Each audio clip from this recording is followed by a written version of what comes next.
Voici Jérôme, commandeur. Très bien.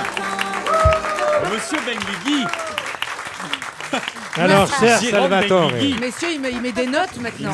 c'est au tour de Jérôme. Jérôme, attention, maintenant qu'il était juré à l'Alpe d'Huez, on l'appelle président. Se foutent de moi. Il a déjà sa statue de commandeur. Ah, Elle est bah là. bonne, celle-là. Très bien. Maintenant, alors là, maintenant, c'est une immense C'est la première statue. fois.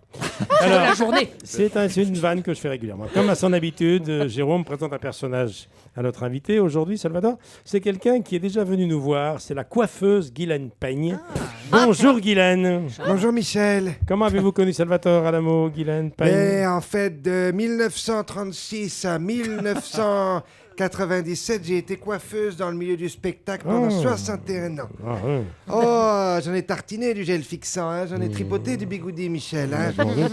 J'ai été coiffeuse de plateau en télévision pour la publicité, comme ils disent les jeunes, les clips vidéo. Puis Julie s'en souvient, j'ai été coiffeuse à Europe 1 aussi. Qu'est-ce que ça veut dire coiffeuse à Europe 1? Bah, c'était avant qu'on voit les gens en live sur les sites internet. Je venais coiffer les animateurs, même s'ils passaient pas à l'image, pour montrer quand même une image un peu édite. La Julie qui est là, qui est une de mes meilleures copines du métier. Ma Julie, pendant 17 ans, 17 ans, avant chaque top horaire, Europe 1, il est 7h, pchit, un coup de lac. Alors des fois, je visais pas bien, puis clac, toute la laque qui atterrissait sur le politique qui venait se faire interviewer.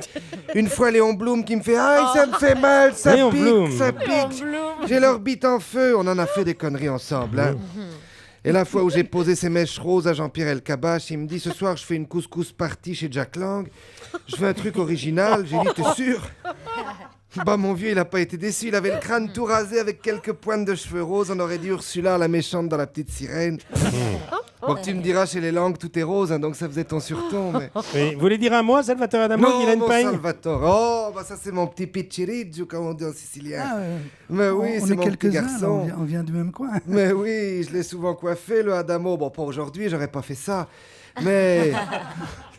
Attends que je regarde bien, parce que même si je suis plus dans le métier, je regarde quand même. J'ai toujours les réflexes professionnels.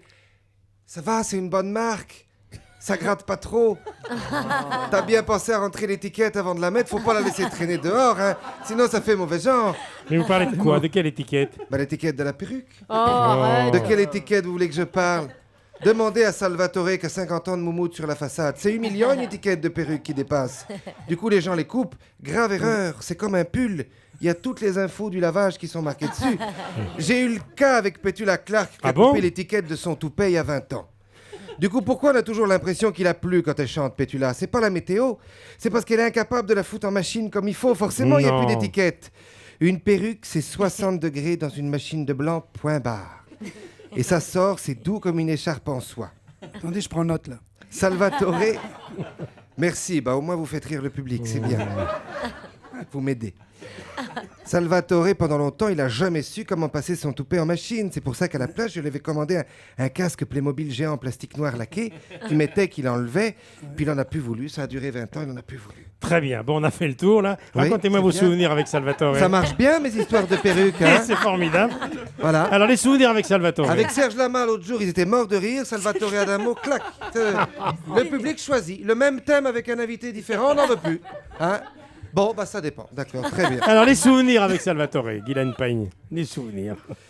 Oh, des souvenirs, on n'a que ça. C'était intimide.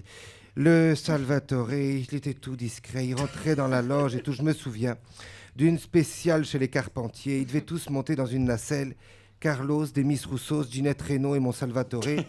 C'est l'EDF qui avait prêté la nacelle parce que là, fallait de bonnes vis. Et je dis, tiens, c'est bizarre. Le Salvatore qui est pas là, il est toujours à l'heure. Ils chantent leur chanson, ils se reposent au sol, ils sortent de la nacelle. J'entends comme des cris étouffés. Tu vois pas qu'ils s'étaient tous assis dessus.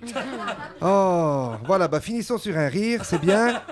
Je me sauve, il y a Jean-Pierre Elkabbach qui sait que je suis dans l'immeuble. Il veut que je lui fasse un petit balayage pour son déjeuner avec Laurence Parisot.